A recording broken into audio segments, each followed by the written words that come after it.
In continuation of last lecture, today I am discussing pozzolanic material as an admixture. In last video lecture, we had discussed about air entraining agents as an admixture. In the same way, we use pozzolanic material as an admixture because adding pozzolana with ordinary Portland cement modifies many properties of the concrete, such as it lowers the heat of hydration and thermal shrinkage.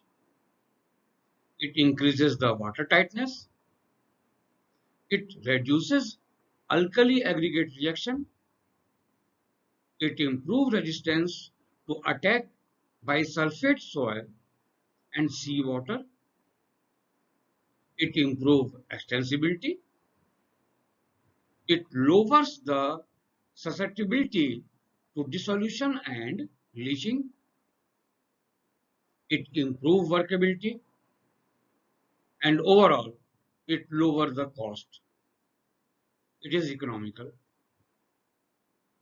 So by adding this pozzolanic material with ordinary Portland cement, we can modify many properties of the concrete, and as per this modification we can use it economically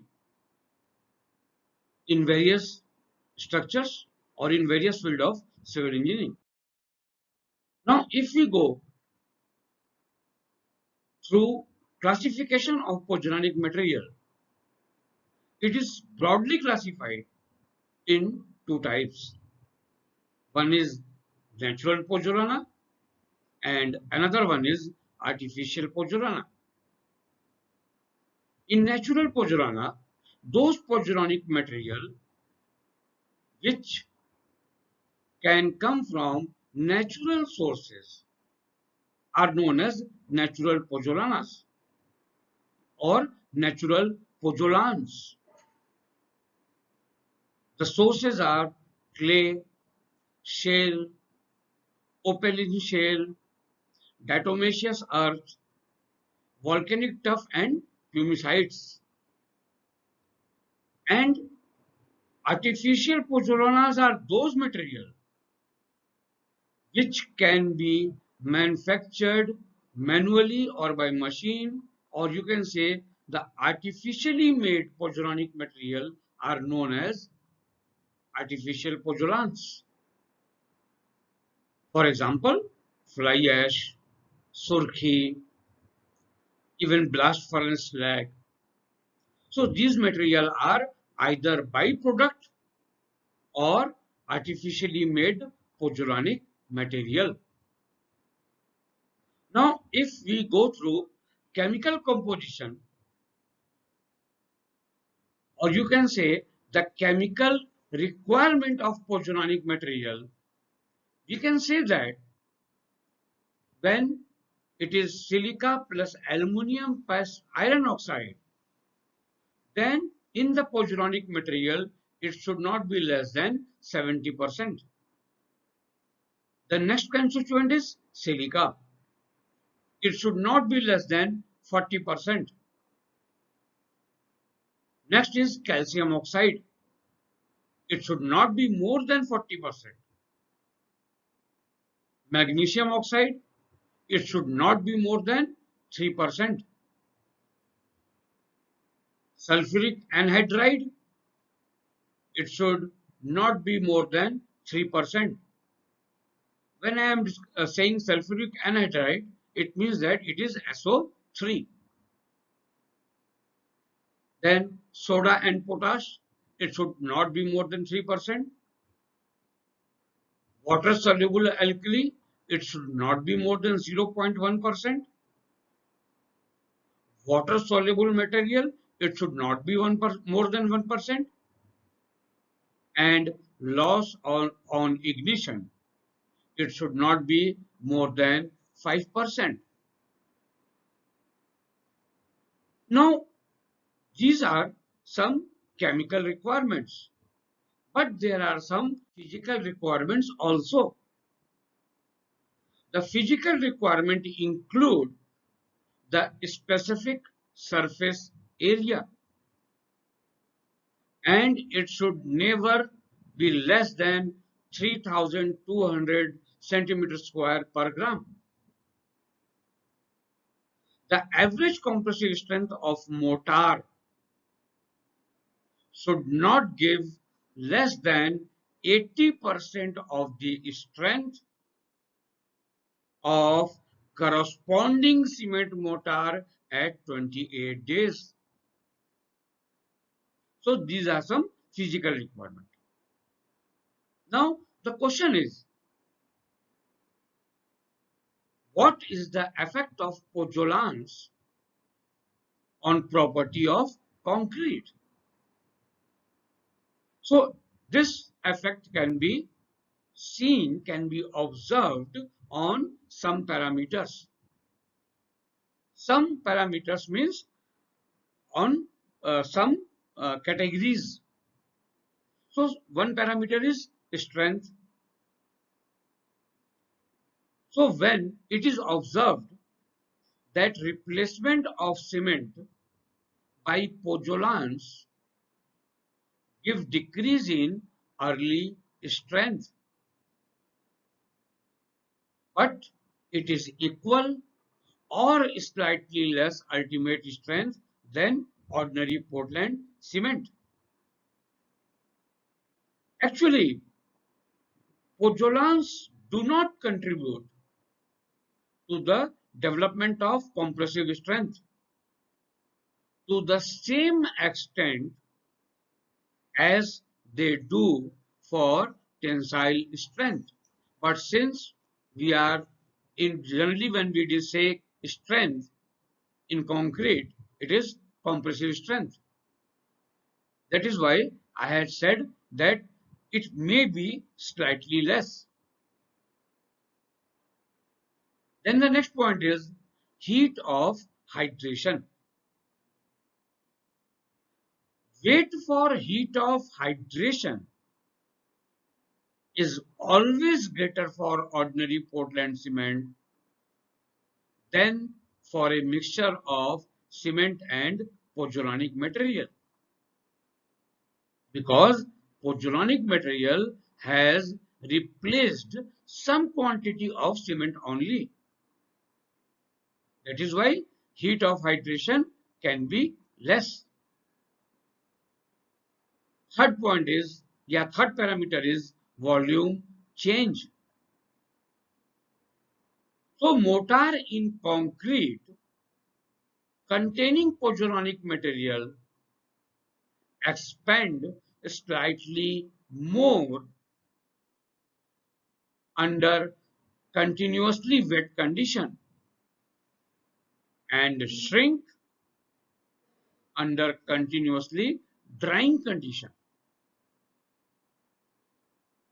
This thing I am saying when it is comparing or when it is comparable with cement or ordinary Portland cement. For some of fly ash of low carbon content in the normal amount of replacement during shrinkage of concrete may be little more than ordinary Portland cement. Even the opaline pozzolanas may show long-term drying shrinkage as much as 50% greater than for ordinary Portland cement when it is replaced by 20% only. The third parameter is alkali aggregate reaction. Now, pozzolans are effective in reducing excessive expansion of concrete due to alkali aggregate reaction. For this alkali aggregate reaction, there are two possible hypotheses. The first hypothesis are they are based on assumption that expansion and pattern cracking are caused by osmotic pressure of alkali silicate gel. When pozzolans containing highly reactive silica, then alkali silicate gel is distributed throughout the concrete, which form which may form of mass or gel that would have sufficient osmotic pressure to rupture. And the second hypothesis is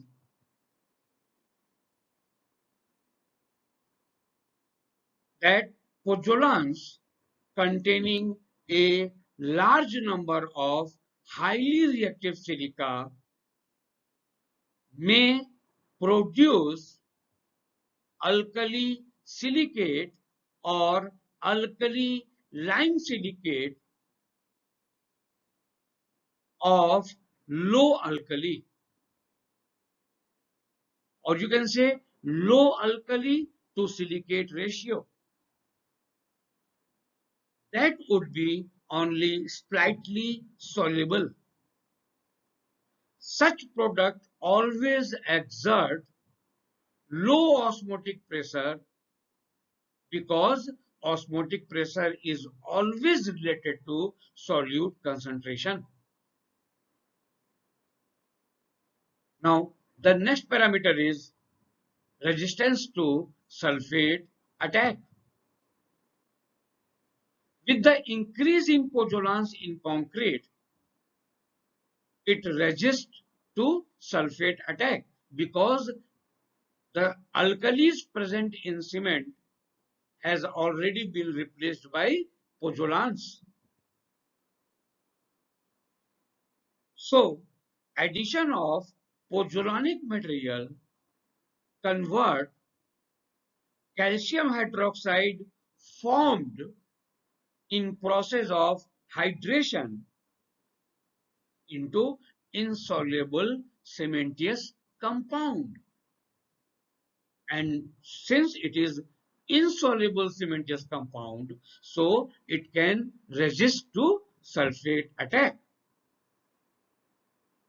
Now there are other effects also, such as it improve the workability. Addition of some pozzolans increases workability, such as in the case of diatomite earth and even fly ash also, because their surfaces are very smooth, and since it is very smooth, then the particle will act as a ball bearing, and when the particle is acting as a ball bearing, then the aggregate will slide over it, so it will improve the workability. Next thing is lower susceptibility to dissolution. Now, all of us, we know, we had already discussed that on hydration of cement, calcium hydroxide is liberated. The compound, or you can say this compound, contribute nothing to the strength of concrete, and it is soluble in water, and sometimes it may be removed from concrete also because it is soluble in water. So when it is soluble in water. So by leaching process or by leaching action, it has been removed from the concrete. Now, the silica is present in pozzolanic material. This silica reacts with that calcium hydroxide to form a cementitious compound, and that compound is of very low solubility. That is why it makes the concrete less susceptible to dissolution and leaching action. It third thing is in other effect is it decreases the tendency towards bleeding and segregation. Actually, bleeding or water gain is always undesirable in the concrete,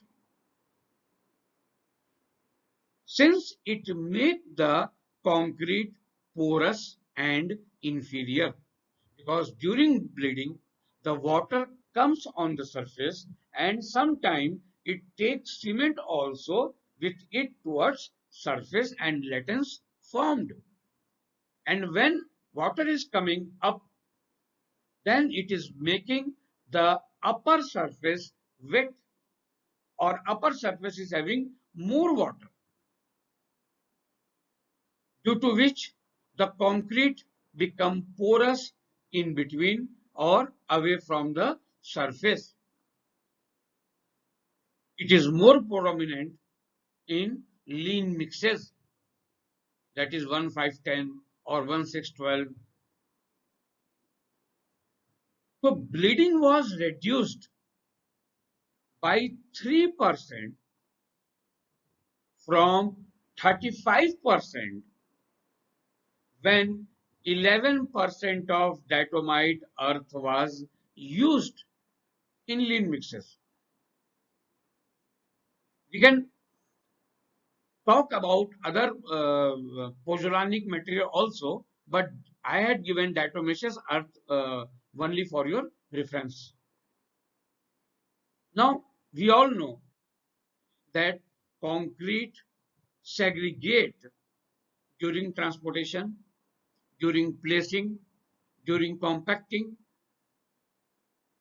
Now, this tendency is more when the concrete is wet or when the concrete is in plastic stage.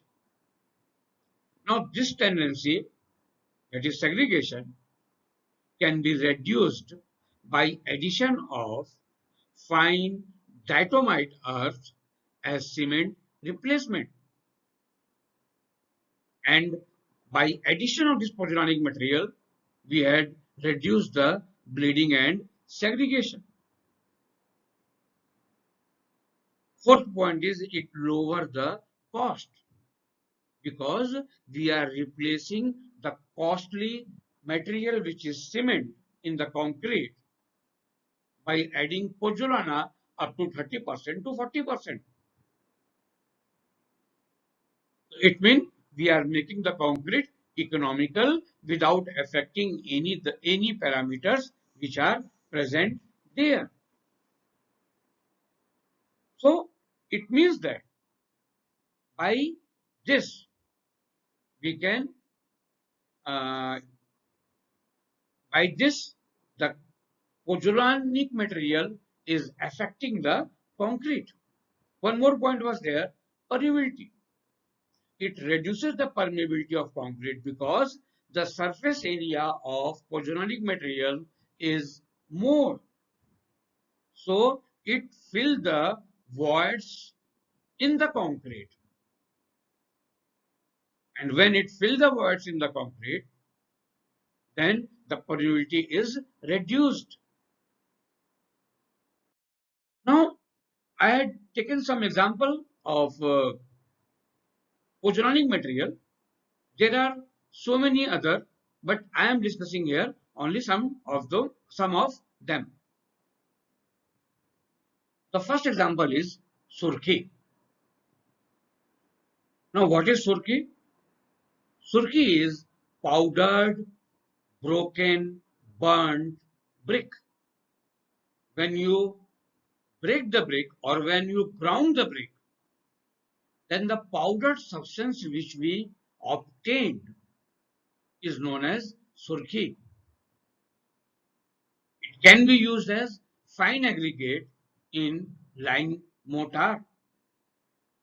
In many of the old monuments or many of the old structure, you should have seen Surkhi has been used as a basic material. It is prepared by finely grinding well burnt good quality bricks free from underburnt particles of soluble salt, pyrites, any adherent coating of soil or silt. In Surkhi, it is required that there should be maximum quantity of clay, fine silt and fine dust. But this fine silt and fine dust should not exceed 5% by weight of Surkhi. It is an artificial pozzolanic material because it has been made by powdering burnt bricks. Nowadays, since it has been used in many other structure also, so nowadays we are not powdering the burnt bricks, but we are powdering the burnt clay balls, which are made especially for this purpose only. Now, if we see about the function of Surkhi in mortar, generally it is used as an adulterant. But the truth is, it imparts strength and hydraulic properties to the mortar. To develop more strength, you can also ground it with finely grounded lime. And this process has been done in mortar grinding mill. In Surkhi mortar, we mix lime, hydrated lime, with Surkhi, and it can give you economy also, and strength wise also it is much better than cement mortar. Now, if we discuss about fly ash, it is also an artificial artificial pozzolanic material.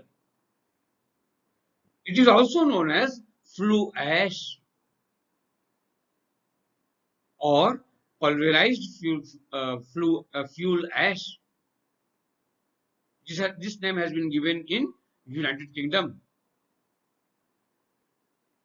Currently, over 20 million metric ton of fly ash are used annually in a variety of engineering application because it has been a waste material for industrial from industrial products. It has become very difficult for all the countries to manage this fly ash because when it has been disposed in the land, then it created the problem for cultivation of that land. When fly ash was disposed in the water, then the organic content or carbon content in the water has been increased. When dikes were formed to dispose of these fly ash, then they contaminate the land and water both, even underground water source also. When they went off in the environment, in the air, then they create a layer of minute carbon content or minute particles which harm the environment very badly. Actually, fly ash is obtained from cyclone separator, whereas from electrostatic precipitator we can find very fine fly ash. Generally, the specific surface is of 3000 to 5000 centimeters square per gram. The principal constituent in fly ash are silica dioxide, that is SiO2, aluminium oxide, that is Al2O3, carbon, magnesium oxide, SO3, etc. That fly ash obtained from coal combustion product, and it is commonly used as pozzolans in plain cement concrete applications. They are siliceous or siliceous and aluminous material, and in presence of water they react with calcium hydroxide at ordinary temperature to produce cementitious compound. That is why, if in today's scenario, if you go to the market and you want to purchase a bag of cement, generally the trader will give you Portland Pozzolana cement. And if you want to take ordinary Portland cement only, then you have to ask to him that whether he had it or not. Because PPC has replaced substantially the OPC in the world. The unique spherical surface and particle size distribution of fly ash make it a very good mineral filler in hot mix asphalt. And now, for grouting or for flowable fill in the pavement or in the road, it has been broadly used. The consistency and abundance of fly ash has given us so many opportunities to use this material, especially in structural fills and in highway applications or in cement industry. Even now, brick manufacturers are also making fly ash brick only. If we see the environmental benefit of fly ash, it has having so many advantages, especially in environmental benefits. If we see under points, then it increases the life of concrete road and structure by improving its durability. The second point is net reduction in energy and greenhouse gas and other adverse air emissions when fly ash was used, because when we are manufacturing the cement, we are releasing 750 kilogram of carbon dioxide gas in the environment while manufacturing every ton of cement. And if we can replace some amount of cement by this fly ash, then we are protecting our environment from those gases. Third point is reduction in amount of coal combustion product that must be disposed in landfill. If we had used this product, then this coal combustion product can be used instead of deposition in the landfill. Fourth point is conservation of natural resources and material. We are conserving it by reusing it because we had used a waste material as a resource.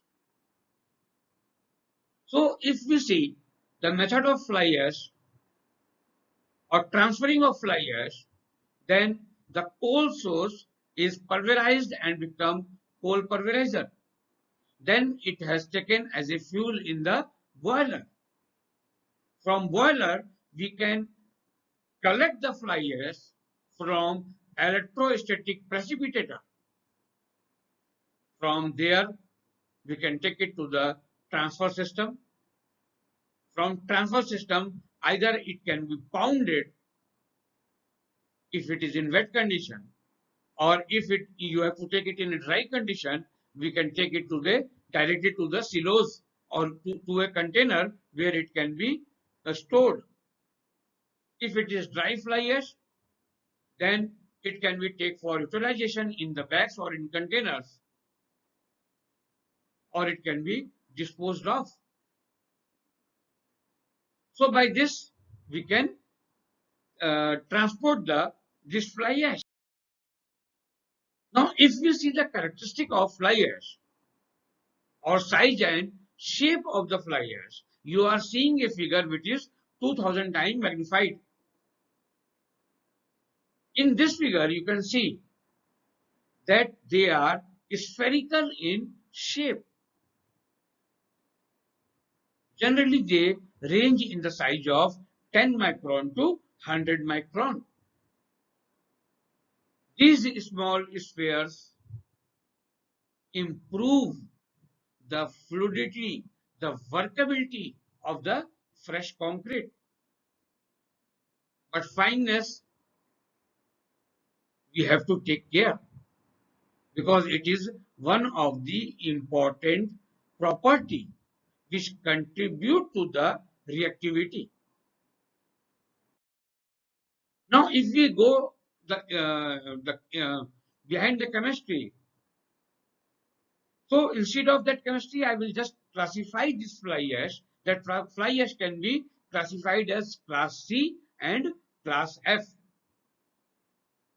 This class C fly ash are derived from subbituminous coal, and it consists primarily of calcium aluminosulfate glass as well as quartz, tricalcium aluminate, free lime. This class C ash is also referred, or you can say also known as calcium fly ash, because it contains more than 30% of calcium oxide. And next one is class F fly ash. This class F fly ash are typically derived from bituminous or anthracite coal. Anthracite coals are those coals which produce very less flame. It is very hot, but the flames are smaller, shorter. So it is derived from bituminous and anthracite coal. And it consists primarily of an aluminosilicate glass with quartz, mullite, magnetite, etc. Now this class F are also known as low calcium fly ash because it contains less than 30% of calcium oxide. So if we compare this fly ash in a compound, Then if we discuss about silica dioxide, then in Portland cement, it is approximately about 23%. But in class C fly ash, it is 40%, and in class F fly ash, it is 55%. So if you want to make some special type of cement, then you can use this pozzolanic material, this fly ash. In the same case, for alumina oxide, in Portland cement, it is 4%, whereas in class C fly ash, it is 17%, and in class F fly ash, it is 26%. So by seeing this table, you can see that by addition of this fly ash, either class C or class F, we can replace Portland cement up to a limit. The color of fly ash is up to dark gray. It depends on the chemical constituent and mineral constituents. Even sometime when iron content is more, then the color of fly ash is brownish. So the color variation is also in the color also, it is approximately same as in cement. So if I will ask you that what outcome you got from this particular video session, so you can very easily say that pozzolanic material as an admixture is having too many advantages. It can be used at so many construction industry. You can make a very good fly ash brick. You can start your own business if you understand this fly ash as an admixture when you are using it in concrete. So with OPC also you can add it, or you can replace the cement, or you can directly purchase Portland Pozzolana cement. In road industry, in pavement construction, it can be widely used, and for industry, it is a waste material. So if you understand the use of or the quality of pozzolans or pozzolanic material, then you can very easily modify your concrete property and you can use it at so many other places. Thank you.